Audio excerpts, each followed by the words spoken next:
Guys, welcome to Under the Lights, the boxing talk show powered by Sportology TV. My name's Uni, and this is my co-host, Ali Drew. On the last episode, we were joined by manager Sam Jones and heavyweight Otto Wallin. But on today's show, we have two more great guests. We are joined by former world heavyweight champion, Joseph Parker. Joseph, how are you doing? Good morning from New Zealand. I am doing, good evening from New Zealand. I'm doing fantastic. Done for the day. I got some good training in, through meetings here and there, and now we're just relaxing. Joe, you seem to have taken over the internet. Honestly, since the coronavirus period happened, the COVID period, you've taken over social media. You are the social media king. Yeah. If only they had like a world championship belt for the social media king. Well, listen, honestly, like a lot of the stuff that you've produced and a lot of the stuff you've starred in, it's been great. It's been a lot of things that brought my childhood memories, you know, like Back to the Future and everything else. Just talk to me about the inspiration behind it, because it was fantastic, and a lot of people seem to be smiling with it, seem to be happy with it in such a dark time. Yeah, firstly, it was just to spread positive vibes and make people smile, and if you can get a laugh, give people something to laugh at. Just because it was a serious situation, everyone's feeling down and everyone's feeling some type of way. And I think it was, for us, was just a way of just sort of brightening it up their day, if we could. And we started off with the love, actually, dancing in the kitchen and around the house. And then from there, I think with the feedback, it just gave us sort of momentum to carry on. And I'm not the one with the ideas. Obviously, I haven't seen a lot of the movies. I've seen Napoleon Dynamite, but I haven't seen any other ones. And I'm going to make an effort to watch them. But we're just more positive and having fun and just spreading good vibes. Full credit goes out to the videographer, Kerry Russell, because I know he's the man behind it all. He's just fantastic with what he does. But is Hollywood calling now? Has Hollywood called you to say, Joseph Parker, we need you to be the next James Bond? James Bond? Yeah. Oh, they haven't called me yet. I reckon if I did get an offer to do, to give it a go, I would love to give it a go. You know, it might be something that I can do in the future. It's probably better getting punched in the face, but I still prefer getting punched in the face for another 5 years, and then I'll see what else I can do with my life. Well, I saw that you were co-hosting on a radio station. Is that right? You're doing a bit of co-hosting on radio. Yeah, I was co-hosting on a radio station this week with Flavor. So I've done Monday and Tuesday. Tomorrow left, or the whole week, and then I am done. But and how are you enjoying that? Experience and good fun. To be honest, the media stuff makes me, it gets me a bit nervous. You know, I feel a bit sweaty and I feel a bit, I don't know, it puts you on the spot. But I guess it's good learning, and it's a good experience to try different things. I know it's a bit early to talk about it because you said you want to box for 5 more years. But is this something you want to pursue after you finish boxing? Is maybe the media game? There's many things I'd like to do or give a go. I mean, there's the media game. There's acting. There's I want to play in a band, and I'm pretty okay on the instruments. What else I want to do? I want to be promoting talent from this side of the world. I want to try and manage some talent. I don't know. I think there's a lot of possibilities. I just have to figure out what I want to do. Can you sing, Joseph? Can you sing, Joe?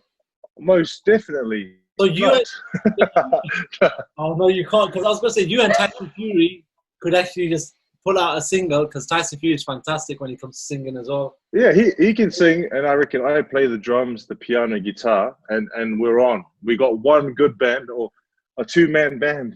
Yeah, you'll have to recruit some more ex-boxers to join the band after you retire. Yeah, who knows? There's maybe Dillian Whyte. I'm not sure. Joe, let's talk about yourself on boxing. Yeah. You thought it was February this year, right? Yes.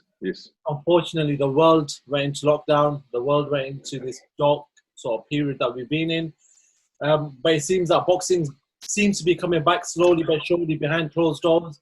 Has there been any developments with yourself on your next fight?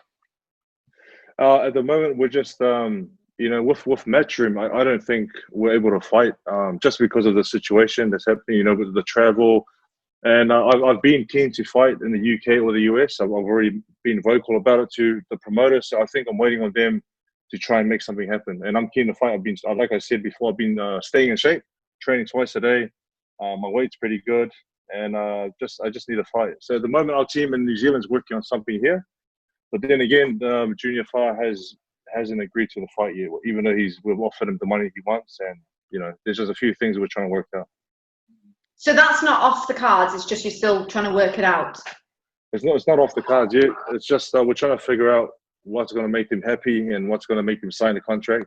And if we can have a fight here in New Zealand with a guy who's ranked number 6 in the WBO and myself ranked number 2, I think that will help keep the momentum going that we had from the start of the year. But then also just to keep busy and prepare myself for the bigger fights that are out there next year. Joe, just a couple of years ago, you were the world champion. There was a lot of hype behind your name. You were knocking people out. You came to Cardiff for the Britain's biggest in Anthony Joshua. Unfortunately, it wasn't your night. You fought Dillian Whyte. Yeah. And it was very close right towards the end. I know Dillian was winning most of it, but then at the end, you nearly had it. It was nearly done, and there's this whole controversy over headbutt and everything else. But how much more can we see of Joseph Parker? Because you're still only 28 years old. You still seem young, fresh, and still got the talent. So how much more can we see? What can we see from Joseph Parker in the coming years? I reckon I still have a lot to give the heavyweight division and boxing. And the reason why I say that, the truthful reason why I say that is because the other fights in the past, I didn't really, take it seriously in terms of entering camp in a good way, or, when I was out of camp, I was blowing up and getting fat, eating burgers and celebrating, enjoying myself. And that's, when I was champion, I should have acted like a champion. And I guess in saying that, I'm excited because I know I can give a lot more, and I know that I can be world champion again. I just have to go out there and prove it and show it. Andrew Ruiz said that as well. He said he when he won the title against Joshua, he didn't act like he should have done, and that's hence why he says he then lost the rematch, because he was enjoying and celebrating a little bit too much. Do you think that's a common thing? I think it's a common thing with a lot of fighters and a lot of those who become champion. I guess we saw it with Tyson Fury, we saw it with Andrew Ruiz, myself. I mean, there's a lot more examples out there, but I think it's just, I don't know what it is. You achieve this goal of being champion of the world because that's the goal you have. And then all of a sudden you don't take it too seriously. And, so there's a lot of reasons why, but I can truthfully say that I've a lot more motivated and determined to be champion again. And whilst it seems like the big boys, Anthony Joshua, Tyson Fury, can put Dillian Whyte in there, there seems to be this four-man, fights that might be happening for the next year or two. We know that Anthony Joshua and Tyson Fury are signed for 2021. We don't know what's going to happen then, but, that's the situation. We've got Dillian Whyte who's in the mix. We've got Deontay Wilder who's looking at this rematch with Tyson Fury. But whilst all this is happening, there seems to be a lot of other great fights for you. Whilst people are waiting for fights, there could be a potential that people like yourself, people like Derek Chisora, people in the 5 to 10, 12 ranked are waiting and could pick up a fight with maybe a Wilder, maybe someone like Dillian Whyte whilst he's waiting for this opportunity. Is this a good time for you guys as well? Oh, it's a great time. And it's like you say, there's those fighters at the top, the heavyweights who are at the top, and that's the fights that I think everyone wants to see, which is the Fury-Joshua fight. And also Dillian Whyte deserves a chance to fight at the top. He's been waiting for a while. But if there's no fights out there for him, I'm keen, my hands up and I'm ready to go. And like you say, there's Derek Chisora as well. I was scheduled to fight him, but I had to pull out from a spider bite. But I would love the opportunity to fight him if I can. I know that I can. I know what I can do to him. Has there been any talks about that? Because we know what happened with yourself regarding that. We know that we're in a place in boxing where fights that were supposed to happen might not happen because of the situation that we're in. But has there been any projected talks for the future, maybe in 2021? There hasn't been any talks yet. I'm just, at the moment, like I said, just training and just waiting for something to happen and trying to make something happen. I think we have to be proactive. And I guess that's why the team in New Zealand are working on something here if we can. But if not, then worst case is we just wait for next year. But I don't think I should be waiting. I want to get in the ring and fight. I think that's like every other fighter out there. You said the New Zealand team, you know, are working on a fight over there. If that does happen, are you still free of COVID-19 over there?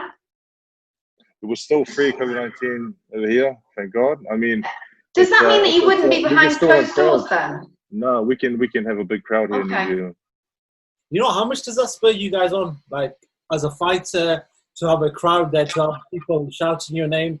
How much more did it give to you when you're in that ring? I reckon it gives you a bit of a boost. Okay. I think so. I mean, I can't really compare. I haven't had the chance to fight in an empty arena or with no crowds. But I know that when the crowd is there, there is a boost. And especially when you're in your hometown, you know, and everyone's cheering and everyone's drinking and having fun and screaming. It's a good vibe once when the crowd is going off.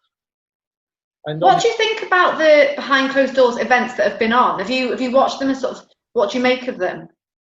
I've seen them. I applaud those who the you know, Matchroom and also the other fights that have been put on, because it's not easy, you know, and there's a lot of rules and regulations that you have to follow. And then also the fighters, you know, this is something new for them, something unique that's never been done before. And it's great to see them go out there and give it everything they have, like they're fighting in front of a crowd. Joe, you spoke about it previously, just a bit ago, about Anthony Joshua, Tyson Fury, and the fight that's possibly going to happen in 2021. Talk to me about that. You know, you've been in, you sparred, or you've been in training camps with Tyson Fury. You know what Anthony Joshua was about because you faced him before. But sorry. No, it's sorry. fine. Yes. You're back. No, sorry. Let me start again. Joe, you know, we spoke about this previously then about Anthony Joshua, Tyson Fury. You faced Anthony Joshua. You've been in camps, or you've had a bit of training with Tyson Fury. Talk to me about that fight. Who wins that fight? I think it'll be a fantastic fight. I think two great champions. You know, it's for me, I'm probably biased in that fight because I'm very good friends with Fury.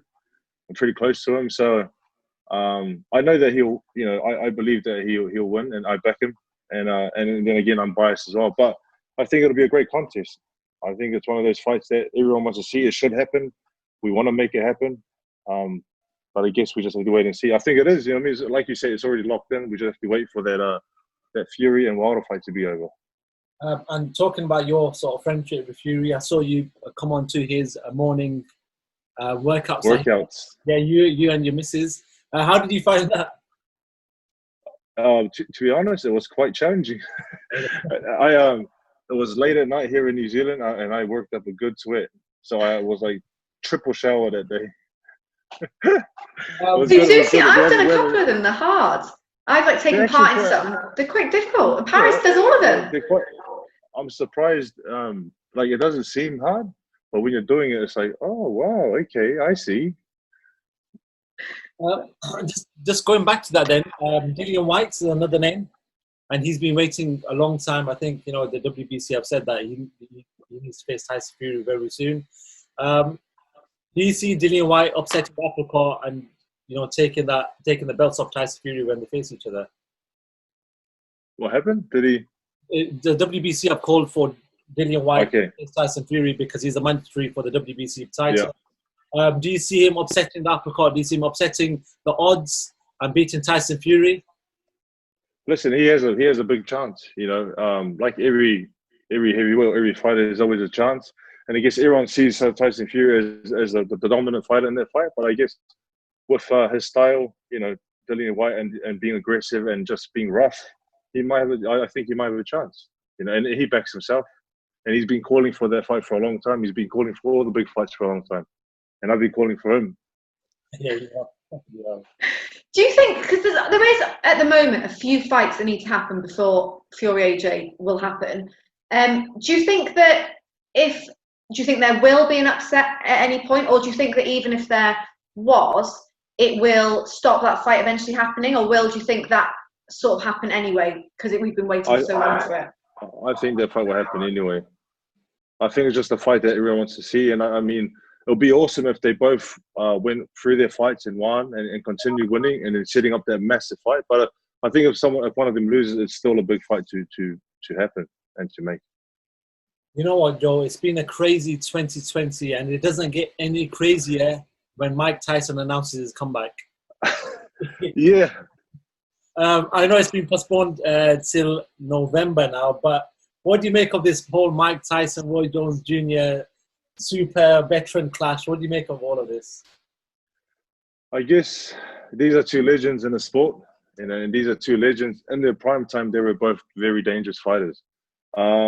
It's just, it's interesting. I think it's interesting for two guys who've been in the game for a long time, retired, and then went on to do other things, but now they're coming back.